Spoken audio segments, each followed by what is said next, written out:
Pazarning nima kelmayapti deyman-da Sanjar. Suv yo'q edi.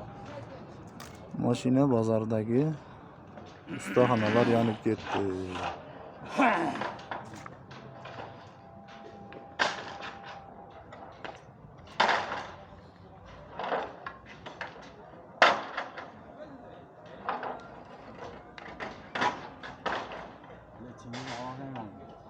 Hı?